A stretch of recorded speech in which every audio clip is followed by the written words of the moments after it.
বৌমা, তুমি হলে এ সংসারের লক্ষ্মী। আগে সকলকে বেড়ে খেতে দেবে, সকলের খাওয়া হলে তারপরে তুমি খাবে। ঠিক আছে? ঠিক আছে মা। খেতে দেওয়ার পর তো আমার জন্য শুধু এইটুকু ভাতই বেঁচে আছে, আর তরকারিও সব ফুরিয়ে গেছে। আচ্ছা, আমি এটা দিয়ে খেয়ে নিচ্ছি। কি আর করব, আমার তো খুব খিদেও পেয়েছে।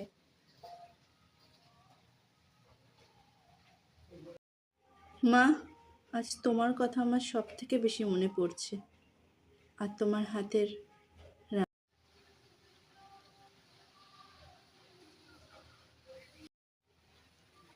কি রে মনা, তুই এখনো বসে বসে ফোন ঘাঁটছিস? কত বেলা হয়ে গেল, চ খাবি চ।